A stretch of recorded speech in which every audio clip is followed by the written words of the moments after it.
الرحمن الرحيم بسم الله الرحمن الرحيم اسوات قومي جرګې مشران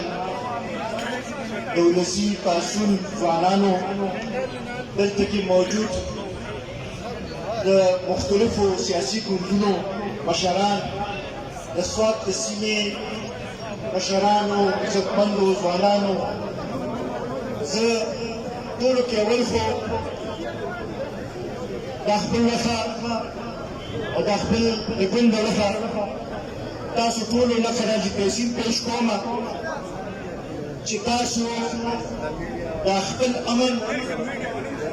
لپاره د خپل حق لپاره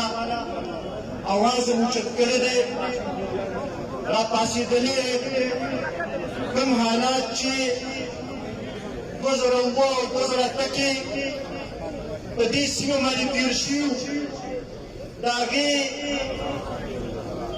په ضد کې دې ځل چې کوم بیداري او د کوم جرأت تاسو مظاهره کړې ده په هغې باندې موږ تاسو ته سلام پیش کوو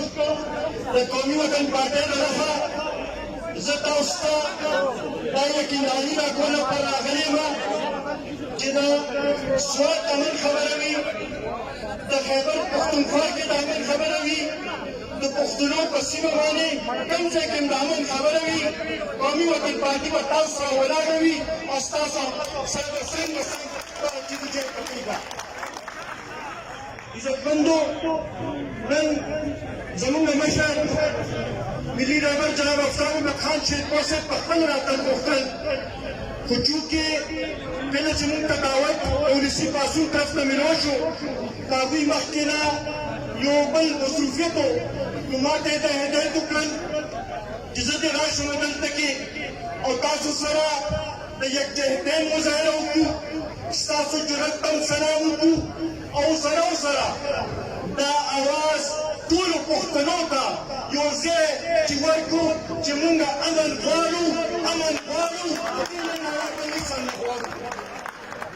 عزتمندو که موږ وګورو دا مخکې چې کوم حالات به موږ تېر شو وینه هم زموږ توی شوه مشران هم زموږ شهیدان شو بچي زموږ یتیمانان شو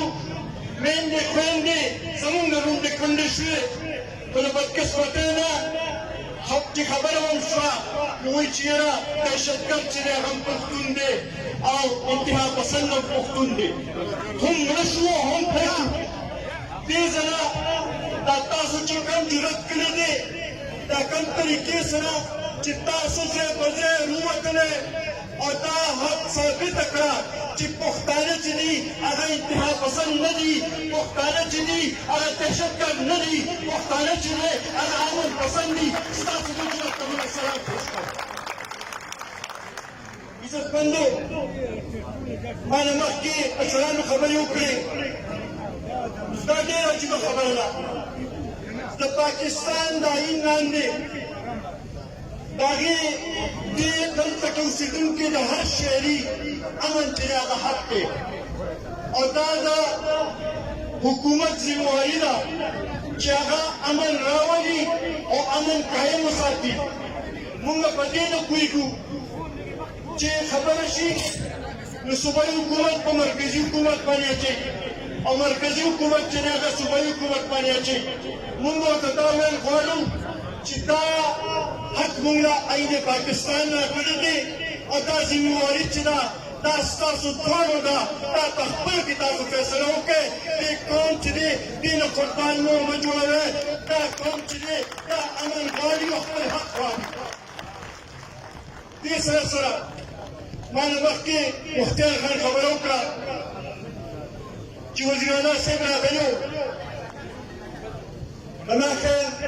زیات نه زیات نیمه ګنټه یې دلته کې تېره کړه او وایي چې امن راغی امن دلته موجود دی. زه ترې دا سوال کوم چې د تېر اویا ورځو نه چې کوم حالات دلته کې جوړ وو هغه ورځو کې ته چېرته وې چې کله دلته کې هغه ډي اس پي والا واقعه وشوه هغه وخت کې ته چېرته وې دلته کې چې خلکو باندې قومونه خلاص شو هغه وخت کې ته چېرته وې دلته کې چې نور واقعات وشو ته چېرته وې دلته کې چې خلکو ته نوبتي کانونه ملاوېدل دلته کې خلکو ته ټیټونه ملاوېدل نو ته چېرته وې هغه وخت کې تا ولې د دې قوم تپوس وکړو اوس تا ته دا کار رایاد شوی دی موږ تا ته دا وایو چې ته اول خو دېږي د دې سوات اوسېدونکی نو ستا باندې زیاته ذمواري راځي بیا د صوبایي حکومت مشر د صوبې چیف ایگزیکټیو په حیث باندې په تا باندې دا ذمواري راځي چې ته د دېږي صوبایي انتظامیه چې ده سویل انتظامیه چې ده دا د صوبایي حکومت لومړنۍ ذمواري ده چې هغوی سویل انتظامیه هغې ته د نور دغه ضرورت هغه ټول هر څه ورته پرووایډ کړي او دلته کې امن راوستل چې دا د صوبایي حکومت ذمواري ده او که بیا د هغوی نه پوره کېږي نو بیا دا د مرکزي حکومت ذمواري ده په دې باندې څوک ځان نشي خلاصولی چې هغوی دا وایي چې یاره دا د بل ذمواري ده او بل نه چې دا د بل ذمواري ده مونږ دې لوبې کې نه پرېوتل غواړو زمونږ دغه جایزه مطالبه ده دا د عین پاکستان لاندې زمونږ مطالبه دا جوړېږي دا زمونږ حق جوړېږي چې دلته کې امن قایم کول چې دی هغه د ریاست او د حکومت ذمواري ده او مونږ دغه غواړو که دا مونږ ته ریاست نشي پرووایډ کولی نو بیا به مونږ دې ته مجبوره کېږو چې مونږ به بیا په خپله تاسو به په خپله خو د امن قایم کوو به بیا په هغې کې زمونږ دا کې اوسو پروتوات بیا به نه جوړېږي به عزتمندو زه اخره کې یو ځل بیا تاسو ته خراج تحسین هم پیش کوم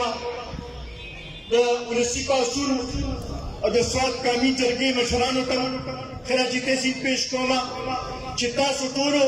یو قدم هم اوچت کړو او دا د امن راوستلو لپاره صرف د سوات د امن خبره نه ده زما په نظر کې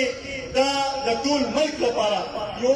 لوی قدم تاسو اوچت کړی دی ستاسو دا جرأت چې دی ستاسو دا همت چې دی دا به همیشه همیشه موږ یاد ساتو انشاءالله قومي وطن پارټي به تاسو سره په هر ډګر باندې په هر سنګر باندې یو ځای ولاړ